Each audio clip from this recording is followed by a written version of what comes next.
नमस्कार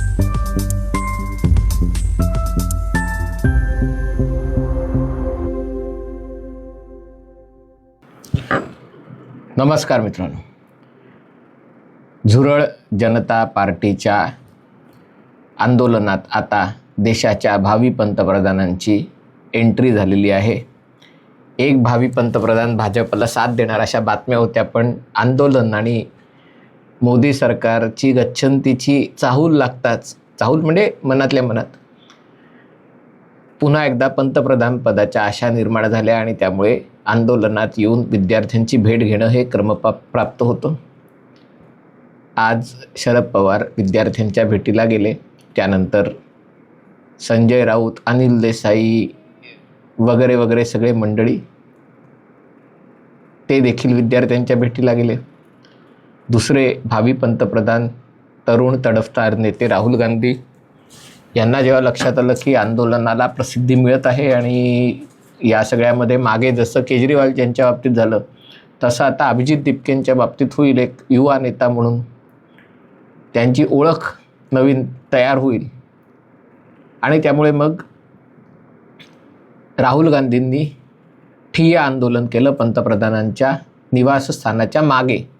पुढील दारात करता येईना म्हणून मागील दारात केलं आणि राहुल गांधी, प्रियंका वाड्रा आणि बाकीचे काँग्रेसचे इतर नेते के.सी. वेणुगोपाल वगैरे या सगळ्यांनी हे आंदोलन केलं. हे आंदोलन केल्यानंतर 3 तासांनी पोलिसांनी त्यांना ताब्यात घेतलं, कारण शेवटी पंतप्रधानांच्या निवासस्थानाचा सुरक्षेचा प्रश्न आहे. त्यांच्या 5 मागण्या होत्या. पहिली मागणी म्हणजे शिक्षण मंत्री धर्मेंद्र प्रधान यांनी राजीनामा द्यावा. दुसरी मागणी म्हणजे गृहमंत्री अमित शहा यांनी संसदेत आंदोलनाविषयी निवेदन द्यावे. तिसरी मागणी होती नीट परीक्षा त्याच्या पेपर फुटीची सखोल चौकशी व्हावी. खरं तर चौकशी झाल्यानंतर मग जर धर्मेंद्र प्रधान दोषी असतील तर राजीनामा मागायला होता. तर पहिली मागणी धर्मेंद्र प्रधानांचा राजीनामा आणि तिसरी मागणी पेपर फुटीची सखोल चौकशी व्हावी. आणि आणखीनही त्याच्यामध्ये संसदेमध्ये याच्यावर चर्चा केली जावी. म्हणजे नेमकं काय करायचं हाही प्रश्न आहे, पण अशा मागण्या त्यांनी सरकारला सादर केल्या गेलेल्या आहेत. सगळेजण याच्यामध्ये उतरलेले आहेत. अरविंद केजरीवाल यांनी मोदी सरकारची तुलना जनरल डायरशी केलेली आहे. जनरल डायरनी जालियनवाला बाग तिथे असलेल्या सभेत अंधाधुंद गोळीबार करण्याचे आदेश देऊन शेकडो निरपराध लोकांची हत्या केली. इथे उलटं पोलिसांवर हल्ला करण्यात आला. व्हिडिओ प्रसिद्ध झालेले आहेत की काही आंदोलकांनी पोलिसांच्या डोळ्यावर मिरची स्प्रे वगैरे मारला. कोणी पत्रकारांना धक्काबुक्की झाली. पोलिसांनी पण यांना प्रसाद दिला. त्यांचं म्हणणं आहे पोलिसांनी आम्हाला मारलं.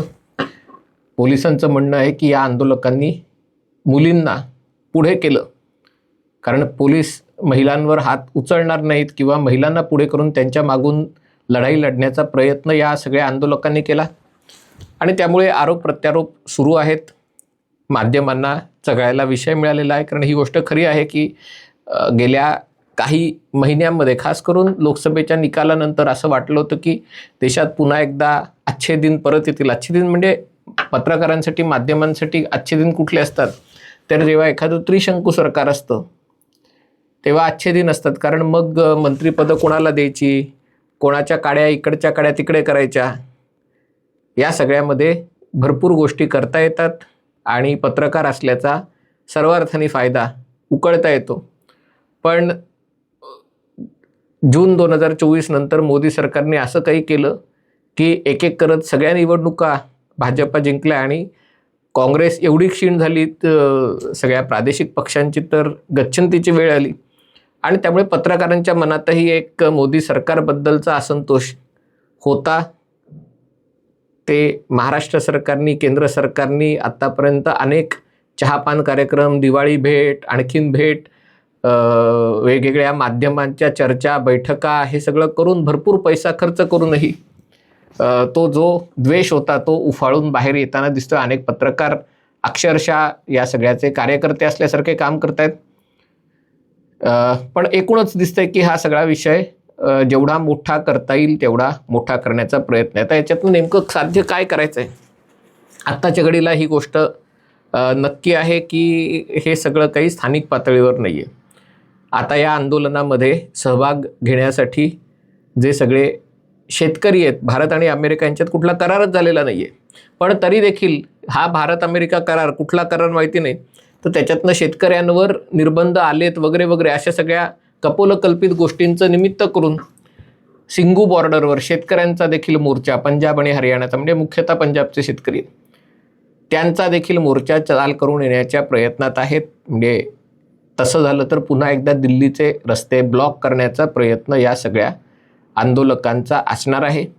आता त्यांनीही जर झालं नाही तर कदाचित उबाठा सेना आणि जे कोणी काँग्रेस आणि हे जे सगळे आहेत ते शाहीन बाग चळवळीला पण सक्रिय करतील आणि त्यांना देखील देशात अल्पसंख्याकांवर होत असलेल्या अत्याचाराचं निमित्त करून या सगळ्याला जॉईन करण्यासाठी उद्युक्त करण्याचा प्रयत्न हे मला दिसतंय. पुढे बघूया हे आंदोलन कशा प्रकारे पुढे वाट चालतंय ते. पण आत्ता मात्र ही गोष्ट स्पष्ट दिसते की हे सगळं राष्ट्रीय आंतरराष्ट्रीय पातळीवर केलं जात आहे. सेलिब्रिटींना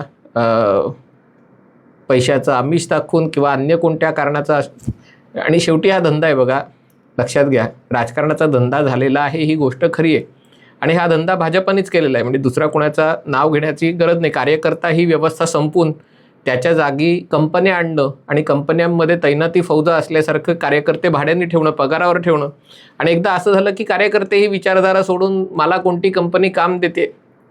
म्हणजे पूर्वी छत्रपती शिवाजी महाराजांच्या काळात जसे वेगवेगळे सरदार कधी आदिलशाहीसाठी काम करायचे, कधी निजामशाहीसाठी काम करायचे, कधी कुतुबशाहीसाठी काम करायचे, तसे आता राजकीय कार्यकर्तेही वेगवेगळ्या कॅम्पेन कंपन्यांसाठी काम करतात, त्यांच्यासाठी सर्वे करणं, त्यांच्यासाठी, आणि त्यामुळे विचारधारा ही तशीही संपलेली आहे. पण आता त्याचा प्रभाव, कारण याच्या मागे अर्थशक्ती आहे, कारण हे सगळं करण्यासाठी पैसा पाहिजे, हे सगळं करण्यासाठी नेटवर्किंगची गरज आहे, ते आहे. आणि त्यामुळे या सगळ्याच्या मुळाशी जाता येईल की नाही कल्पना नाही, कारण अनेक लोक जेव्हा असा काही घटना घडत असते तेव्हा तुम्हाला चाहूल लागते की याच्यातनं काहीतरी व्यवस्था बदलेल, सरकार बदलेल, सरकारने बदललं तर मंत्रिमंडळातले चेहरे बदलतील, आणि त्याच्यासाठी मग लॉबिंगची ही खूप मोठी संधी असते. आणि त्यामुळे या अशा गोष्टी घडत आहेत.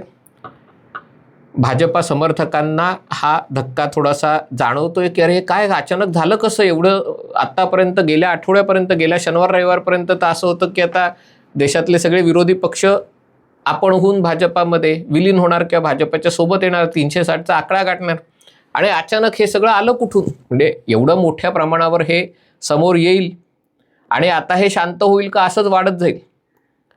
म्हणजे तसं आता उद्दिष्ट काही त्यांना दिसत नाही आहे. नीटच्या परीक्षा झालेल्या आहेत, जी खरोखरच वैद्यकीय शाखेची मुलं होती त्यांनी परीक्षा दिलेली आहे, त्यांचे तपासणी झालेली आहे, त्यांचे ॲडमिशनही होतील. पण तरी देखील हा मुद्दा करून, म्हणजे आत्तापर्यंत काय होत होतं तर संसदेच्या अधिवेशनाच्या पूर्वी एखाद्या अदानी उद्योग समूहाने कशी लाच दिली, त्यांनी कशा प्रकारे गोष्टी, त्यांना कंत्राट वेगवेगळी दिली, असा काहीतरी गौप्यस्फोट कुठल्या तरी परदेशातल्या वृत्तवाहिनीकडून किंवा अशा शोध पत्रकारितेचा दावा करणाऱ्या संस्थेकडनं करायचा आणि त्याच्यावर संसदेचं अधिवेशन ठप्प करण्याचा प्रयत्न करायचा. हे गेले 3-4 अधिवेशनांमध्ये मोडस ऑपरेंडी दिसून आलेली आहे. पण आता पुन्हा एकदा या पेपर फुटीचं निमित्त करून केवळ संसदेचं अधिवेशन अडवायचं असं नाही, तर एकूणच देशातलं जनजीवन, खास करून राजधानी दिल्लीतलं जनजीवन ठप्प करायचा प्रयत्न होत आहे. आणि त्यामुळे मोदी सरकार या सगळ्याला कशा प्रकारे उत्तर देणार, सरकार म्हणून उत्तर देणार का पक्ष म्हणून, भाजपाही, कारण जे भाजपाचे काही 15-20 कोटी कार्यकर्ते आहेत, हे कार्यकर्ते अशा वेळेला काय करणार. शेकडो प्रवक्ते प्रत्येक राज्यात भाजपचे आहेत, हे प्रवक्ते सध्या कोणती भूमिका घेत आहेत. मला तर काही फार असं दिसलं नाही की फार कोणी त्याच्यात हिरिरीने बाजू मांडतंय का. प्रवक्ते पद हे, म्हणून म्हटलं की या सगळ्यामध्ये भाजपाला आता आपली पार्टी सिस्टीम ॲक्टिवेट करावी लागणार. ती ॲक्टिवेट होणार का, सगळेजण तोंडात विडा कोंबून बसलेले तशा प्रकारे थंड राहणार, या सगळ्या प्रश्नांची उत्तर आता शोधावी लागतील. पण एक गोष्ट जाणवते की हे वाटतंय त्याच्यापेक्षा मोठं आहे. स्वाभाविक आहे. काय होतं की खरं तर या सगळ्याची काळजी करायची गरज नाही आहे, कारण ज्या प्रकारे नरेंद्र मोदींना गुजरातचे मुख्यमंत्री असताना त्रास दिला आहे, ज्या प्रकारे त्यांच्या विरुद्ध त्यांच्या हत्येचा कट करण्यात आला, त्यांच्या आंतरराष्ट्रीय बदनामी करण्यात आली, त्यांना परदेशात प्रवासावर निर्बंध घालण्यात आले, सगळ्या प्रकारे. पण मोदीच्या सगळ्याला पुरून उरले आणि देशात काँग्रेसचं सरकार असताना मोदी या सगळ्याला पुरून उरले होते. पण आता थोडंसं झालंय कसं की 12 वर्षांची सत्ता थोडीशी एक मानवली असल्यामुळे अशा प्रकारचं जरा आंदोलन उभं राहिलं की कार्यकर्त्यांच्या मनातही चलबिचल होते की अरे हे काय होतंय. आणि म्हणून म्हटलं की आता भाजपालाही बॅक टू द बेसिक्स जावं लागेल. आत्तापर्यंत या सगळ्या पोचलेल्या काँग्रेसची इकोसिस्टीम जी भाजपा पोचत होती त्याच्याबाबतही विचार करावा लागेल. आणि भविष्यात कोणती रणनीती अंगीकारायची हे सगळं सरकारी पातळीवरनंच डील करायचं का पक्षाच्या पातळीवरनं टॅकल करायचं, या सगळ्याला भिडायचं, याचाही निर्णय मोदी सरकारला घ्यावा लागेल. पण आत्ता असं दिसतंय की हे संपूर्ण अधिवेशन या सगळ्या आंदोलनाच्या दंगलीमध्ये वाया घालवायचं. सरकारचं जे काही उद्दिष्ट होतं या अधिवेशनात ज्या काही गोष्टी पुढे न्यायचं, अनेकांना वाटतं SCRA कायदा होता त्याच्यामुळे या ज्या सगळ्या परदेशात येणाऱ्या देणग्या वगैरे त्यांची वाट बंद होणार आहे, त्याच्यासाठी या शक्तींचा, विदेशी शक्तींचा याच्यात सहभाग आहे. म्हणून म्हटलं जे काही असेल ते समोर येईल, कदाचित येणारही नाही. पण लढाईची वेळ आलेली आहे.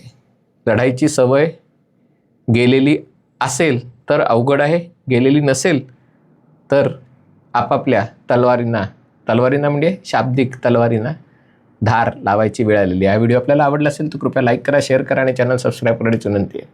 तुर्तास इथेच थांबतो. पाहत रहा MH48.